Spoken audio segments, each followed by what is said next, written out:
Mensagens que edificam, ministradas pelo pastor Sidney Ferreira.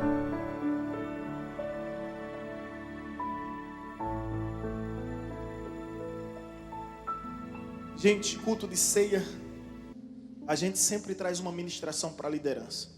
Aquele que tem um planejamento anual, ele vai perceber, todo o primeiro domingo do mês é ceia e tem um seminário para a liderança. Esse seminário, ele envolve líder e liderado. Eu espero que a palavra de hoje venha alcançar todos que aqui estão. Quem é líder aqui, levante a sua mão. E quem não levantou a mão é o quê? É verdade, tem líderes e liderados, mas entenda uma coisa, todos nós somos líderes em potenciais. Você pode não liderar uma empresa, você pode não liderar um ministério, mas se você perceber, você é líder da sua vida, você é líder dos seus pensamentos, você é líder das suas palavras, você é líder dos seus comportamentos, você é líder da sua própria vida, amém? Então todos nós, de alguma forma, de alguma maneira, exercemos a liderança. De repente você é um pai, de repente você é um tio, de repente você é um professor, seja o que for, você vai perceber que precisa liderar o tempo, precisa liderar os bens, precisa liderar as finanças. Então nós somos líderes. E hoje essa ministração sobre liderança, eu creio que ela não somente envolve os aspectos espirituais, mas os demais aspectos nas nossas relações interpessoais. Portanto, presta atenção e nos acompanha nessa viagem de alguns minutos, ok? Apertou os cintos aí, relaxa e vamos que não vamos sofrer turbulência. Bem, John Maxwell é um dos maiores especialistas de liderança. É um norte-americano, escreveu diversos livros, eu tenho alguns deles. E ele vai dizer o seguinte, que a principal característica do líder dos tempos odiernos, da pós-modernidade, dessa nova geração, é aquele que troca a primeira pessoa do singular pela primeira pessoa do plural. O que é que ele quis dizer com isso? Que o grande líder do momento não é aquele que diz eu. É aquele que diz nós. Ele muda o singular pelo plural, porque ele sabe que uma boa liderança, ela começa a partir de uma boa equipe. E essa é a maior, como é que eu posso dizer? É o maior anseio dos gestores, é encontrar uma equipe. De repente eu estou falando para líderes ministeriais, mas de repente eu estou falando para empresários que aqui estão. E se você passa por essa realidade, você há de convir comigo o quanto é difícil encontrar líderes. Quanto é difícil formar uma equipe. Para um filme ser um sucesso, ele precisa de um elenco que seja uma equipe. Para um time ser vitorioso, ele precisa de um grupo que venha incorporar essa ideia de equipe. Quão difícil é formar uma equipe sarada, uma equipe saudável, uma equipe disposta a fazer as coisas acontecerem. Jesus é o maior exemplo de liderança. Nunca nenhum outro homem influenciou tanto a história da humanidade ao ponto de dividir o calendário antes e depois de Cristo, como o próprio Jesus. E ele, se você for analisar comigo, ele forma uma equipe de uma maneira que as pessoas julgam até mesmo que a equipe de Jesus é incapaz, que a equipe de Jesus não tem condições. Mas ele consegue mobilizar. Diácono Rony, por gentileza, pede ali aos líderes que não liberem as crianças agora, por favor. Senão a gente não vai conseguir hoje ministrar. Coloque elas nas salas. Na hora da ceia pode liberar.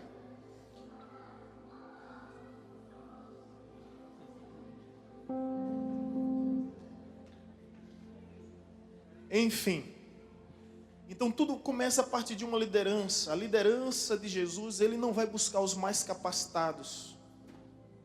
Olha só para mim. Ele vai buscar os mais motivados. Não é mais os mais capacitados, os mais gabaritados, experimentados, mas os mais motivados. Motivação, o que é motivação? São motivos que nos levam à ação. Quais são os seus motivos que o levam à ação? E o levam a agir? Tem muita gente inteligente, competente, capacitada, mas simplesmente desmotivada. Não consegue exercer a liderança porque não tem motivação. E tão importante quanto a motivação é a causa dessa motivação, onde ela está, onde ela se encontra. Se não for Deus a causa maior da sua motivação, se não for Deus o motivo que você encontra para agir, meu amigo, você simplesmente está perdido, fadado ao fracasso. E eu aprendo com Jesus nesse texto que eu gostaria de convidá-lo a abrir, Marcos capítulo 3, versículo 13, Marcos capítulo 3, versículo 13 ao versículo 18.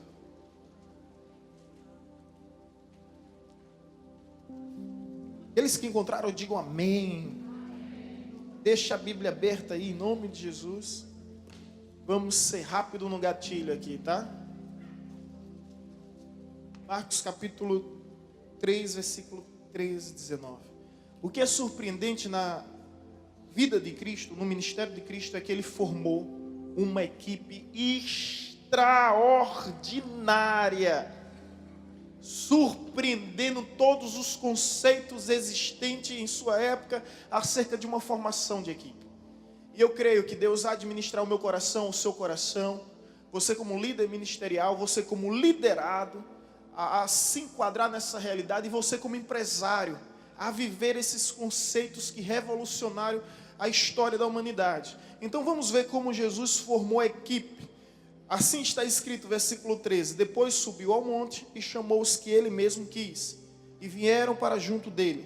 Então designou 12 para estarem com ele e para os enviar a pregar e a exercer a autoridade de expelir demônios.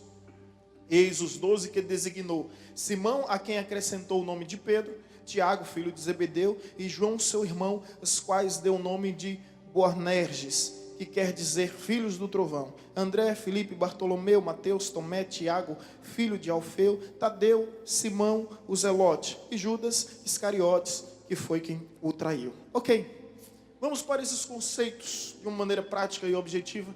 Primeiro conceito de Jesus que nós aprendemos na formação de sua equipe. Primeiro conceito: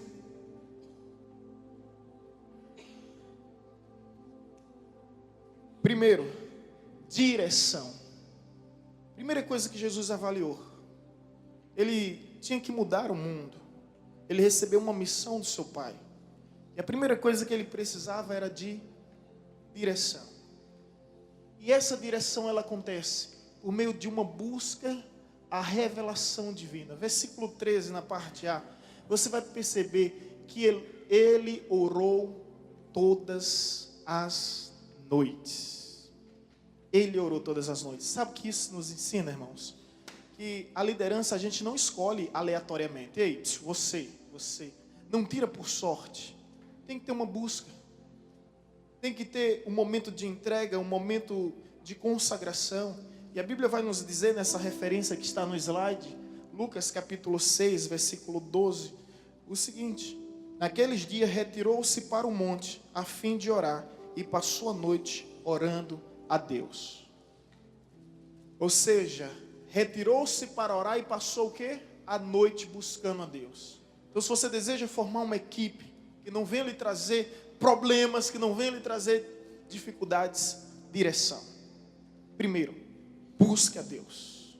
Busque a Deus. Busque a Deus. Se consagre, orando para que Deus lhe apresente, para que Deus lhe mostre quem são essas pessoas.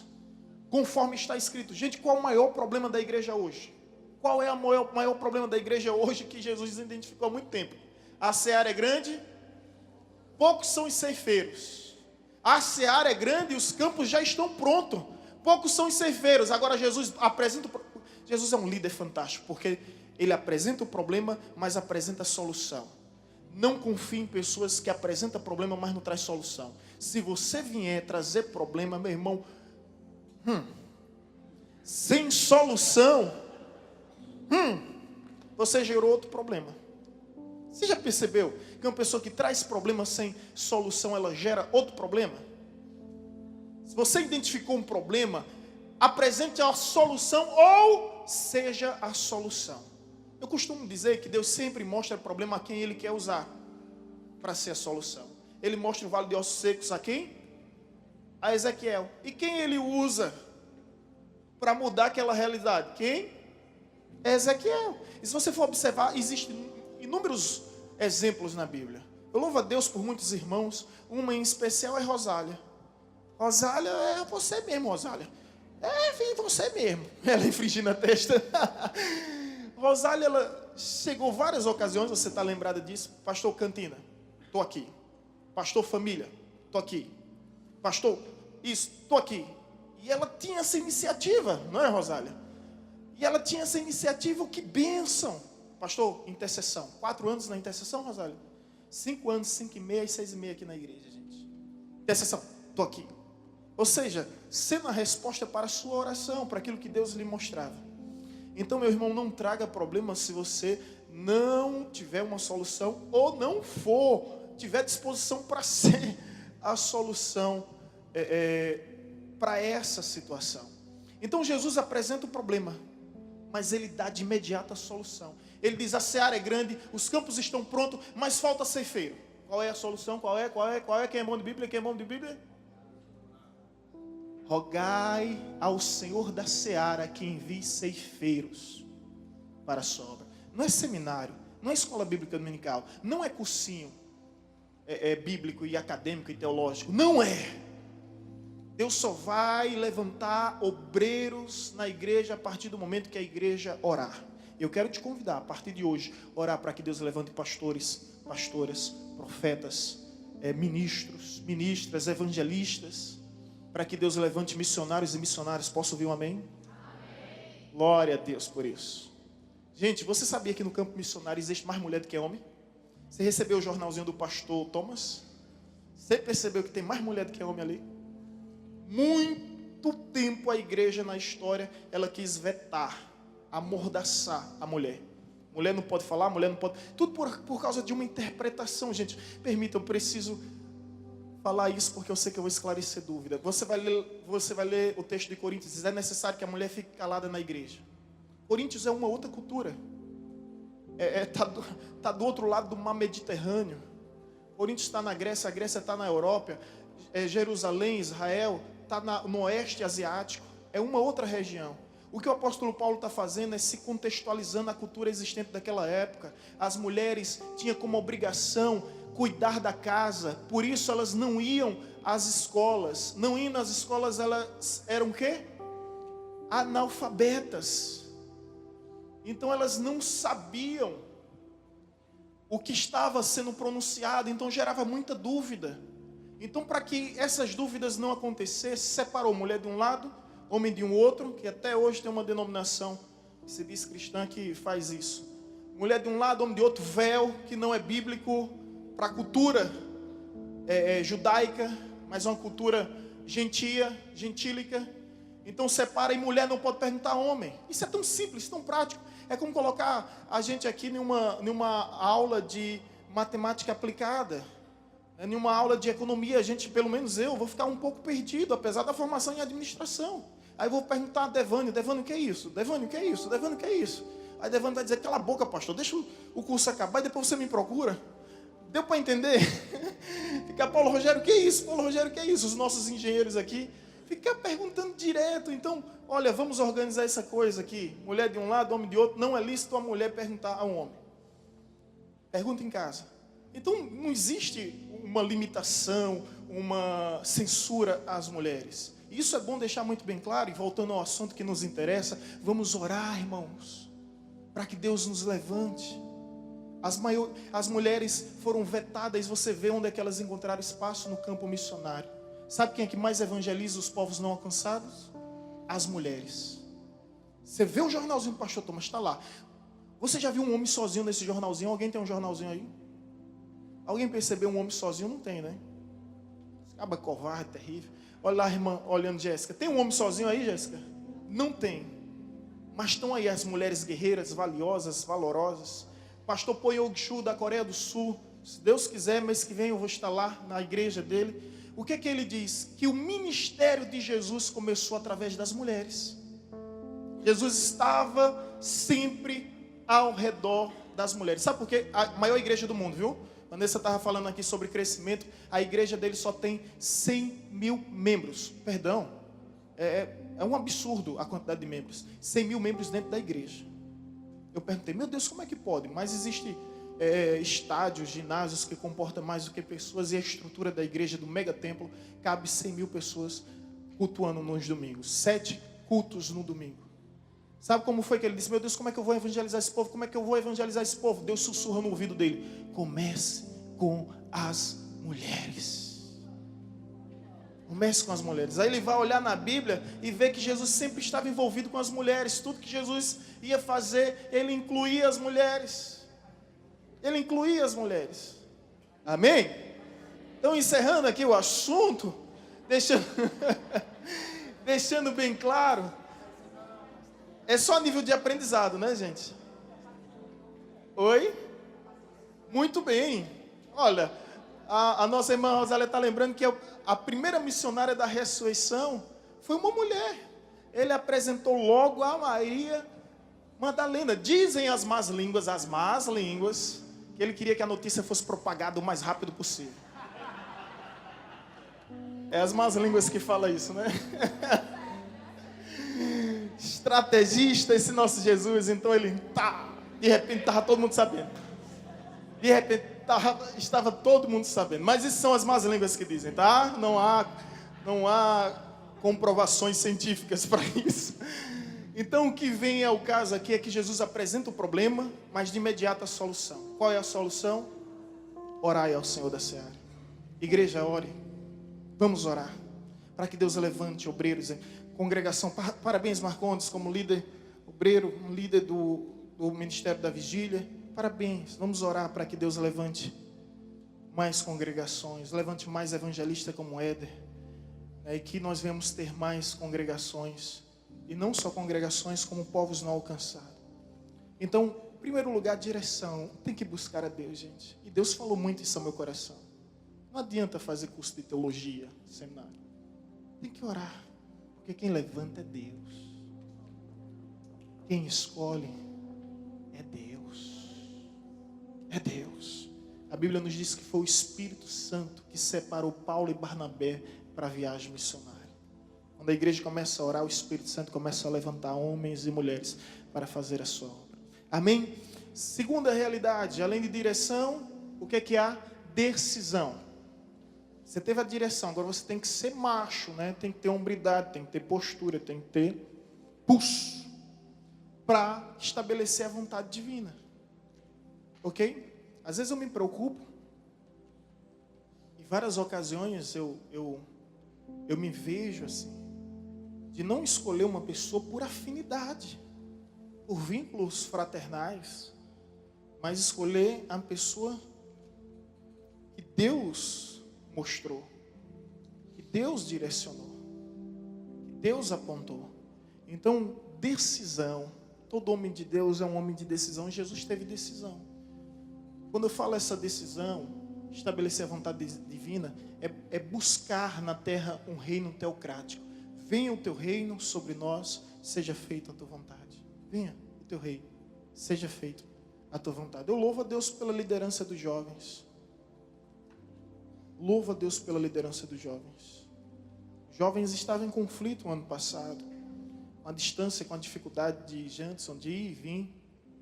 Ele mora em Xingó quase 1 hora, 2 horas daqui. Por aí, né?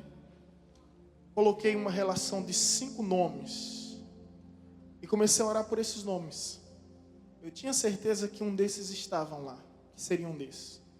Aí vou para o retiro que acontece no mês de setembro. Foi em Glória. E Deus falou no meu coração: o líder dos jovens está aqui. Aí eu olho, dos 5, só tinha um. Eu só Deus, o Senhor facilitou para mim, muito obrigado. Luiz, recebe o cajado. E foi um trabalho assim fantástico, evidentemente por causa de de uma liderança. Mas permita-me a franqueza. Gosto de Luiz, nós nos relacionamos muito bem, mas em termos de vínculo fraternal, dos 5 era o mais distante. Era o mais distante. Mas Deus apontou ele. E hoje ele é o mais próximo. Glória a Deus por isso. É ele. E o trabalho lindo, sendo extraordinário. Decisão. Não para fazer a nossa vontade, mas para fazer a vontade de Deus. Às vezes você vê alguém talentoso, competente, capaz. Jesus viu isso nos fariseus, nos escribas, nos essênios, nos zelotes, nos samaritanos, nos herodianos, em todos os segmentos das ramificações, das religiões da sua época. Mas ele vai escolher quem? Os brutos. Não é? Que estão lá no meio do mar, nas margens do mar da Galileia. Os improváveis. Né? Jesus vai escolher os improváveis. Porque o que eu estou querendo dizer aqui, irmãos, é que Deus ele tem essa percepção de optar pela motivação que há no coração do homem e usá-lo poderosamente. E quando eu digo isso, eu me refiro a mim mesmo. Eu sou o mais improvável dos improváveis que já existiram. Eu estava falando esses dias aqui, que quando eu tinha 10 a 18 anos, visitava a igreja. Era 10 a 18 anos, visitava a igreja. E eu estava no coral das crianças com 10, 11, 12 anos. Depois dos 12 é que eu não quis mais coral. Estava cantando lá além do Rio Azul. Pegava pasta. Eu me lembro que eu fechava a pasta. Quando estava o coral todinho, que sabia o hino todo. Eu fechava a pasta e ficava cantando o hino, né, além do Rio Azul. Depois eu me afasto e tem uns coleguinhas que estão lá. Aí Deus vem usar justamente o filho da irmã Maria José no mundão perdido, fazendo coisa errada. Depois entra no seminário com 1 ano e começa a cuidar de uma igreja em Vitória, na entrada de Maracujá, em Igaraçu. O mais improvável, tão novo. Então, o que Deus vê é a motivação, o que Deus sonda é o coração. O que Ele perscruta é justamente a nossa alma. Então, irmão, decisão. Você que é líder ministerial, Deus vai decidir. Olha, deixa eu te dizer, cuidado com essa democracia. Nós somos democráticos sim, mas escuta com muito amor o que eu vou dizer. Cuidado com a democracia que gera burocracia e causa anarquia. Deu para decorar? Escreve. Curte e compartilha se gostou. Democracia que gera burocracia e causa anarquia. Pronto, vou dar um exemplo. Um pastor chegou na igreja e disse bem assim: irmãos, nós somos do sistema de regime de governo congregacional, onde todos optam, onde todos opinam, onde todos têm voz e têm vez. Então nós vamos mudar a cerâmica da igreja, estamos passando uma relação para que os irmãos escolham a cor. Conhece essa história já, né? E aí um colocou lilás, o outro bege, um colocou verde, e assim marrom, e tantas outras coisas, madeira, e colocou mais tipo de cores. O pastor marcou o dia da inauguração, abriu as portas, todo mundo ficou horrorizado, todo mundo ficou escandalizado, todo mundo ficou extremamente chateado. E quando eles entram no templo, a igreja está toda colorida. Aí, mas pastor, que loucura foi essa? Aí o pastor, coitado, disse: eu só quis agradar todo mundo. Lição de liderança. Quem quer agradar a todos acaba não agradando ninguém. Essa é uma das grandes lições de liderança. Quem quer agradar a todos acaba não agradando a ninguém. A gente não deve procurar agradar a todos. Por isso que diz decisão de estabelecer a vontade divina. Não a vontade de Deus. Pastor, como é que funciona aqui na igreja? Funciona a voz do profissional. Funciona. Quem trabalha aqui sabe quem é a voz do profissional. Eu não vou pela minha opinião, nem pela voz, ou nem pela votação da multidão, nem pela mão do pedreiro. Quem manda é o profissional. Quem manda é o profissional. Chega o profissional aqui. Quantas vezes Devane não veio aqui? Quantas vezes Fabrício não veio aqui? Quem mais me ajuda, gente? Omena, me ajuda aí. Bel veio aqui, né? Esse pastor tem que ser assim. Então, você é um profissional, estudou, é capacitado para isso. Eu vou discutir com o arquiteto, eu vou discutir com o engenheiro, eu vou discutir com quem está há mais tempo na estrada. Cavalo novo pode andar mais rápido, mas cavalo velho já conhece os atalhos da estrada, meu irmão. não é? Tinha uma professora de Vanessa que ela dizia isso: vassoura nova varre mais rápido, mas a vassoura velha ela conhece onde fica as sujeiras. Então, estou querendo dizer que ele já sabe onde é que ficam as coisas. Já sabe. Então, gente, decisão, estabelecer a vontade divina, não a vontade humana. Ok? Então, lembra do pastor. E quando você for líder tomar uma decisão, busca a direção de Deus. Não faz algo assim psicodélico, um arco-íris dentro do... Um arco-íris de várias cores, né?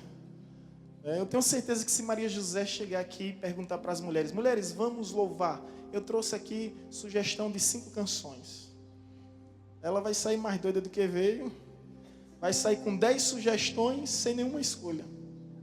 Valdir e Débora estão ali, eles eles pesquisam e eles trazem: pastor, o hotel da excursão é esse, o valor é esse, assim, assim, assado. Amém. Onde é que eu assino? Confiança. Confiança que gera confiança.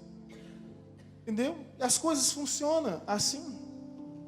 Eu sei que eles estão debaixo da graça de Deus, estão capazes de buscar o Senhor para ter essa direção. E por isso tem sido uma bênção.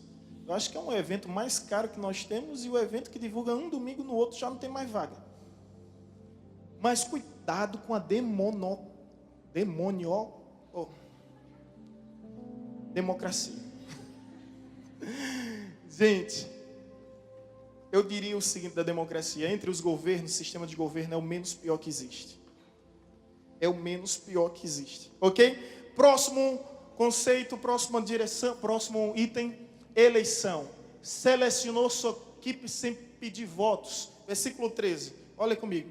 Ele mesmo, depois subiu ao monte e chamou que ele mesmo quis, e vieram para junto dele. Chamou quem ele mesmo quis. Gente, me responda: Jesus fez algum plebiscito? Jesus fez algum plebiscito? Não. Jesus fez alguma votação? Não. Quem foi que ele chamou? Olha o texto diz: buscou a Deus.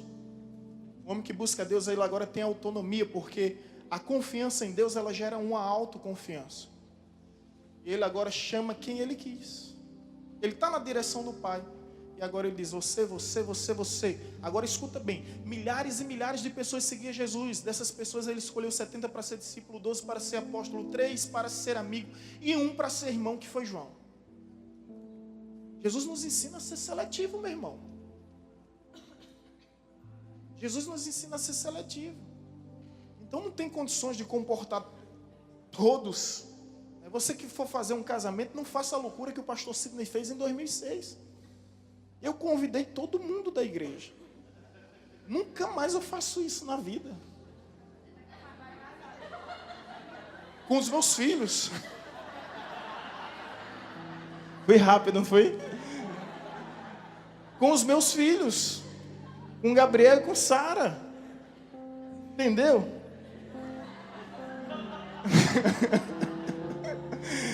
Não deixa nem a pessoa concluir. Nunca mais eu faço isso. Gente, Vanessa quase desmaia, quase não tem casamento. Chegou um camarada que estava afastado e diz: olha, eu quero ir, vou levar meus 2 filhos. Minha mãe também vai para cuidar dos meninos. E se minha ex-esposa souber que a gente está indo, ela também vai querer ir. Então eu quero 5 senhas. Vanessa estava vermelha. Se você um dia quiser saber essa história, ela conta melhor. Ela estava vermelha, pessoas afastadas da igreja começaram a vir. Teve uma febre emocional na hora. Tudo bem, sabe, cotado.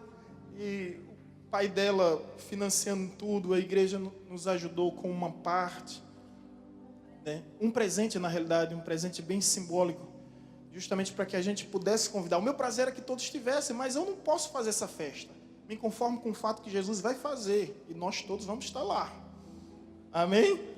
Mas vai acontecer, você vai ter aniversário. Não entre em drama, em conflito, não. Você vai fazer aniversário. Tem gente aí querendo noivar esse ano. Deixa eu olhar quem quer noivar esse ano. Deixa eu olhar quem quer noivar esse ano. Deixa eu olhar quem quer noivar esse ano. Ainda não percebeu. Quem quer noivar esse mês. Tem gente querendo noivar esse mês aí, ó. Gente, cuidado, viu, com quem vai chamar. Chama todo mundo não. Senão o prejuízo é grande. Jesus chamou quem ele quis, ele teve liberdade para isso. Então, selecionou sua equipe sem pedir votos. Que venhamos aprender aqui na vida prática. Então, meu irmão, você é empreendedor, você é empresário, a eleição, ela é sua. A decisão é sua. Você pode ouvir, mas a escolha é sua. Porque no final de tudo, quem vai assumir com a responsabilidade, com as consequências? É você. Então Jesus chamou quem ele quis, diante da direção de Deus. Próximo item. Convocação. Selecionou sua equipe sem pedir voto, ele chamou quem ele quis. Dentro do mesmo assunto, a convocação de Jesus. Quem ele quis. É como se ele dissesse: ei, você, eu quero você. Ei, é interessante isso, né? Eu quero você. Eu quero você perto. É justamente o próximo conceito, por favor. Ele vai nos dizer: ah, não está aí não? Passa o outro por ver. Ah, vamos voltar. Deixa em convocação ali. Versículo 13 eu recebi então agora, viu? Convocação aqui, ó. Olha o final do versículo 13. Chamou o que ele mesmo quis e vieram para junto dele. Ele chamou para onde? Para estar perto. Líder, você precisa estar perto do seu liderado. Liderado, você precisa estar perto do seu líder. Me ajuda aqui a entender uma coisa. Quem foi que substituiu Moisés? Quem foi que substituiu Elias? E o que é que eles estavam com o líder deles? Conectados. Perto. Você precisa estar perto do seu líder. Amém? Então, convocação, chamou quem ele quis, mas chamou para perto. Próximo. Valores. Não deu ênfase aos talentos, mas ao caráter. O que nós mais precisamos, o que a pessoa mais quer em um líder é o quê? Caráter. O que é caráter?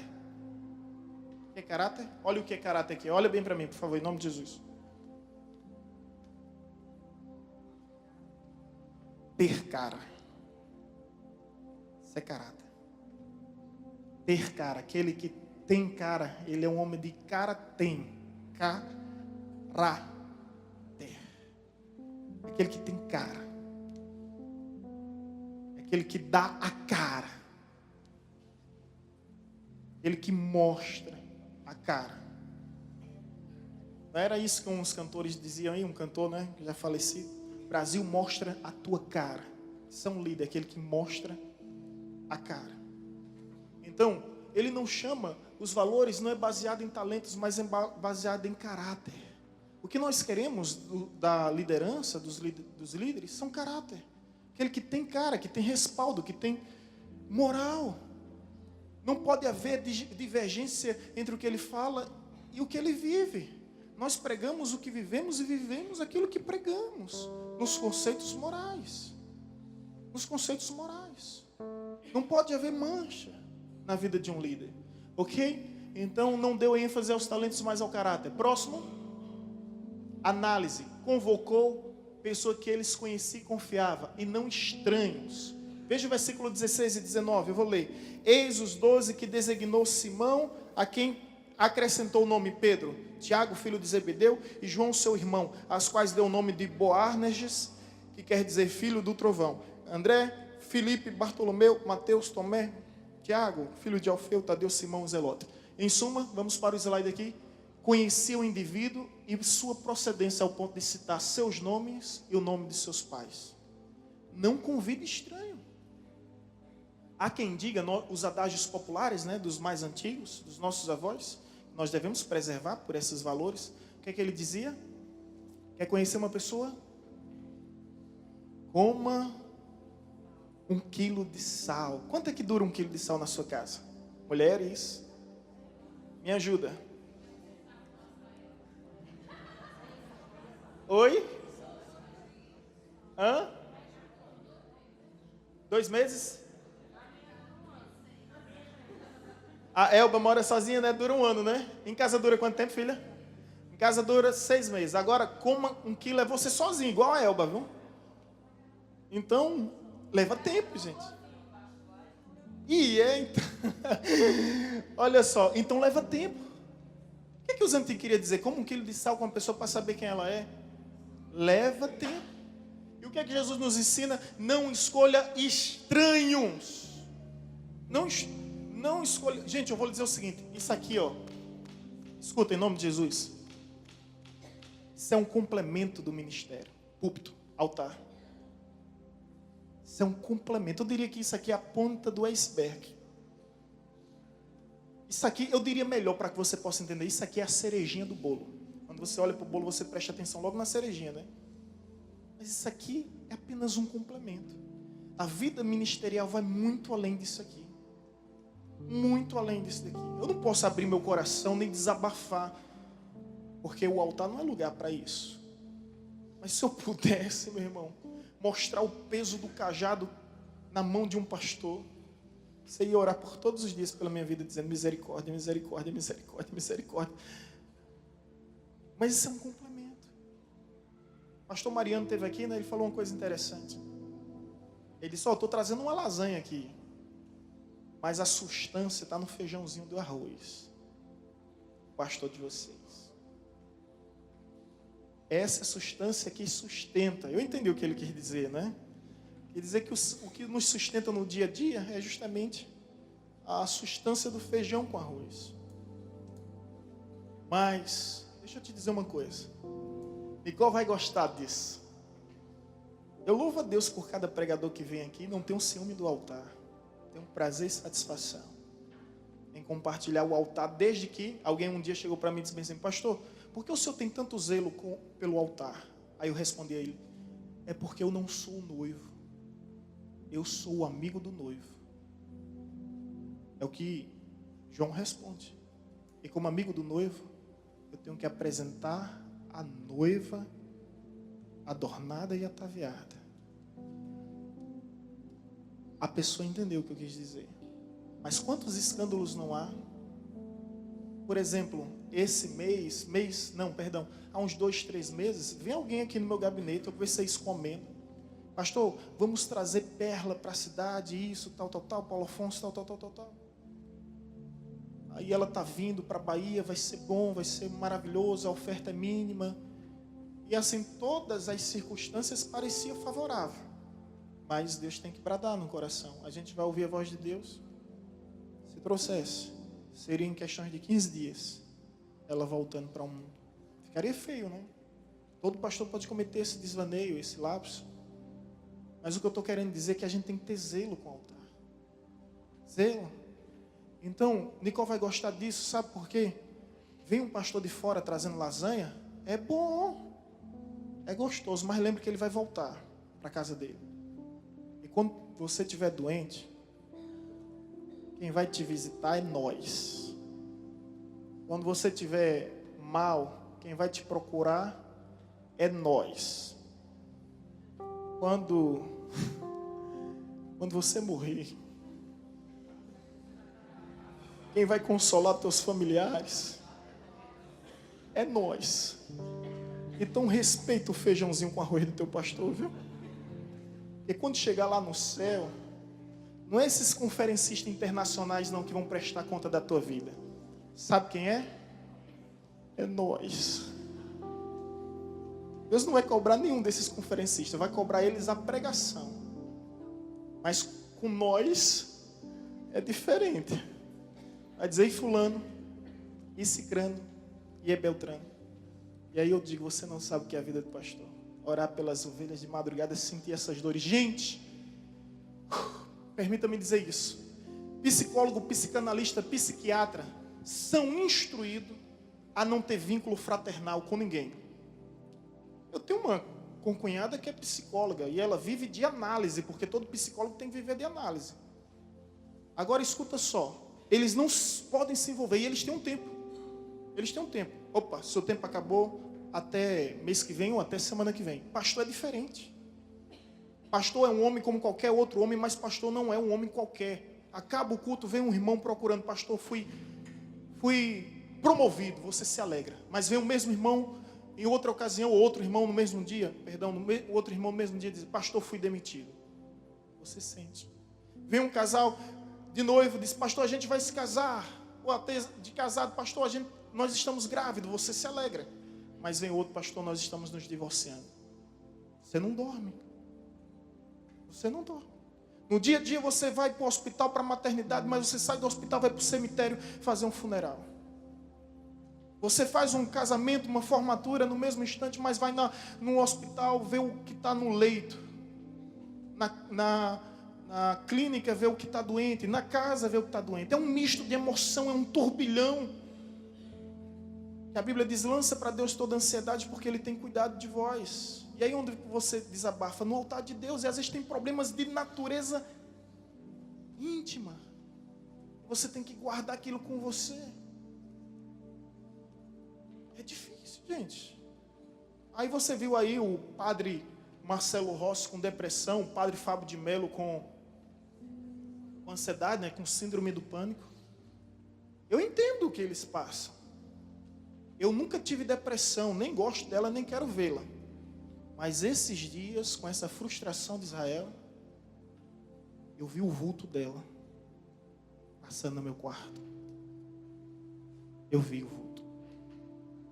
Foi horrível. E ainda estou no prejuízo. Orando dia e noite.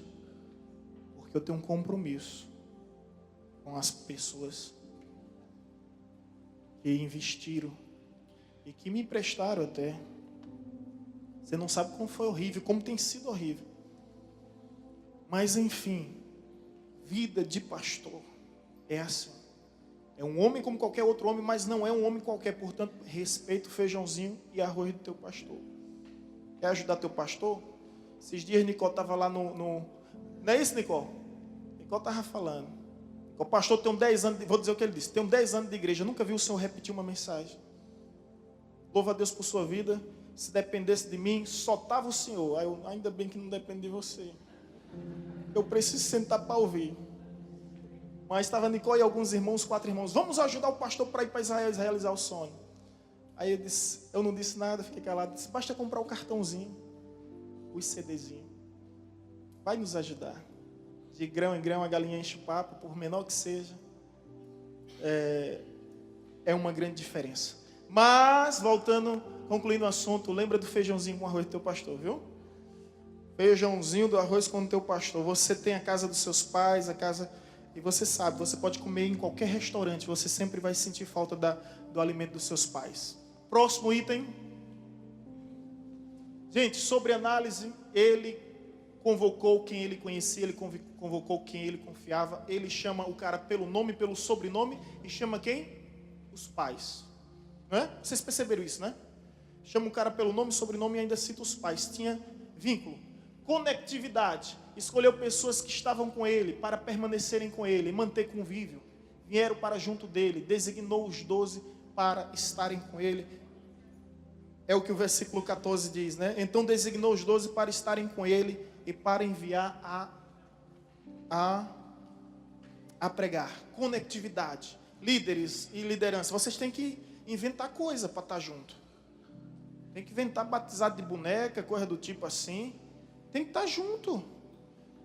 Quarta-feira, nós temos um jantar de líderes aqui. Quem está no grupo de líderes sabe que quarta-feira a gente tem um jantar. E Jesus gostava disso, não gostava? Jesus gostava tanto porque a refeição, ela vai muito além do que uma necessidade fisiológica. Existe um envolvimento sentimental. É por isso que onde Jesus estava, tinha comida, já percebeu? Quando faltava, ele multiplicava, quando não tinha, ele transformava. Onde Jesus estava, ele fazia as coisas acontecer. E chamaram ele de quê? De beberrão e de glutão. Por quê? Porque onde ele estava, tinha comida. Então, ei, líder, inventa coisa aí. Inventa coisa, chama o pessoal para tua casa.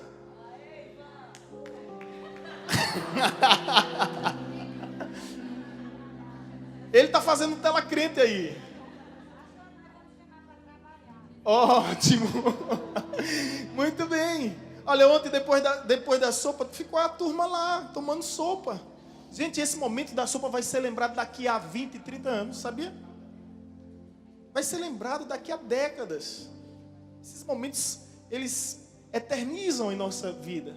Conectividade, esteja com eles. Chama. Faz um jantar lá e chama teu pastor para ir para visitar a tua casa. Quando a pessoa liga, pastor, problema. Oi. Agora, o pastor também quer receber uma ligação. Esse pastor fez uma torta maravilhosa para o senhor. Oi? Prato de salada. Eu passei um ano de jejum, gente. Eu queria que ela tivesse aqui um ano de jejum, sem comer carne, sem tomar refrigerante. Eu nunca fui tão convidado para churrasco. Isso foi no período de seminário. Aí a nossa irmã Gonçalves, a mãe de Anne. Cadê Anne? Anne está aqui? Anne, diga a ela, viu? Que eu ainda lembro da torta de repolho que ela fazia para mim. De soufflé de repolho. Tu lembra, Anne? Ela, toda vez quando eu vinha para Paulo Afonso, estava aquele soufflé gostoso. Esses dias o amigo Antônio Carlos ali me trouxe, esses dias quer dizer, já faz um tempo, viu? Trouxe uma torta de cenoura para o pastor. Aí depois o povo reclama que o pastor não está perdendo peso. Como é que pode, missionário? Explique. Gente, conectividade.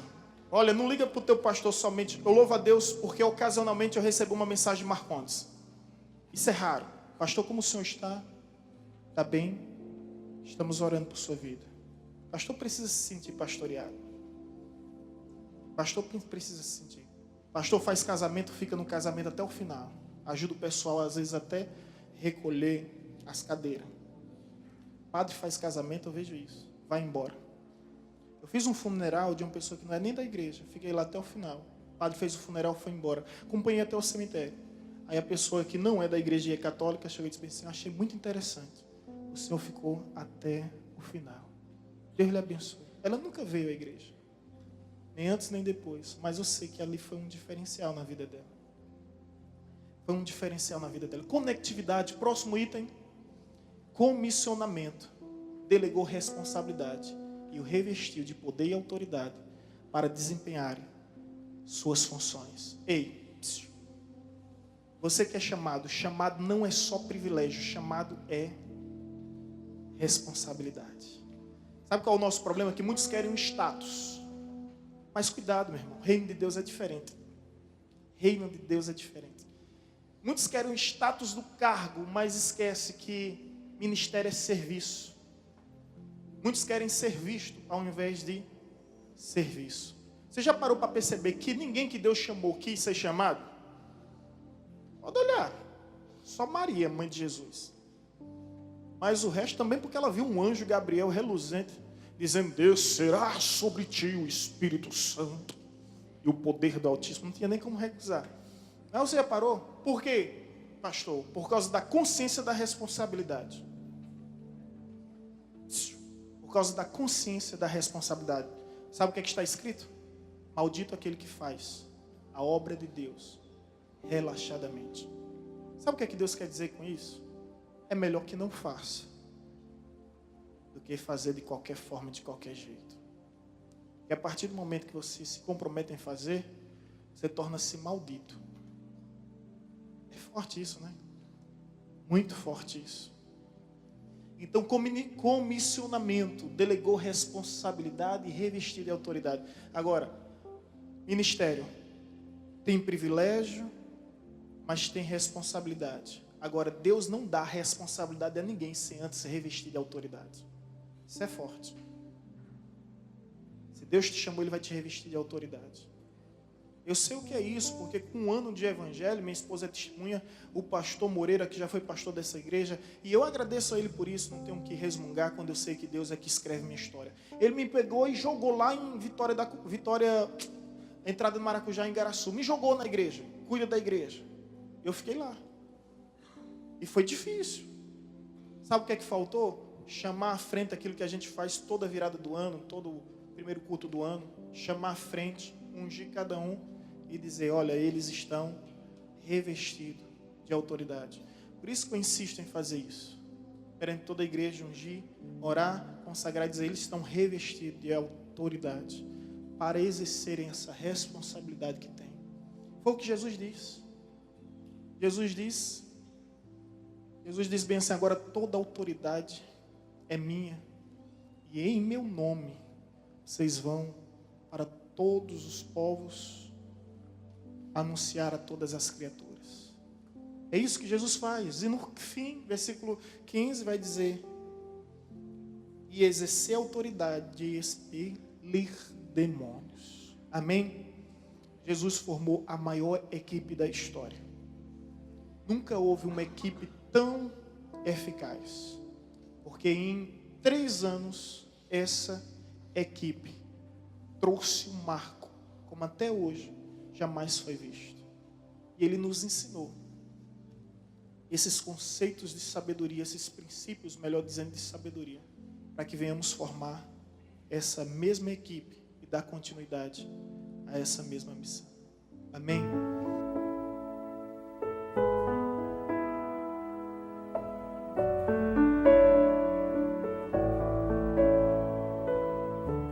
Você acabou de ouvir uma mensagem ministrada pelo pastor Sidney Ferreira, da Igreja Batista Evangelizadora.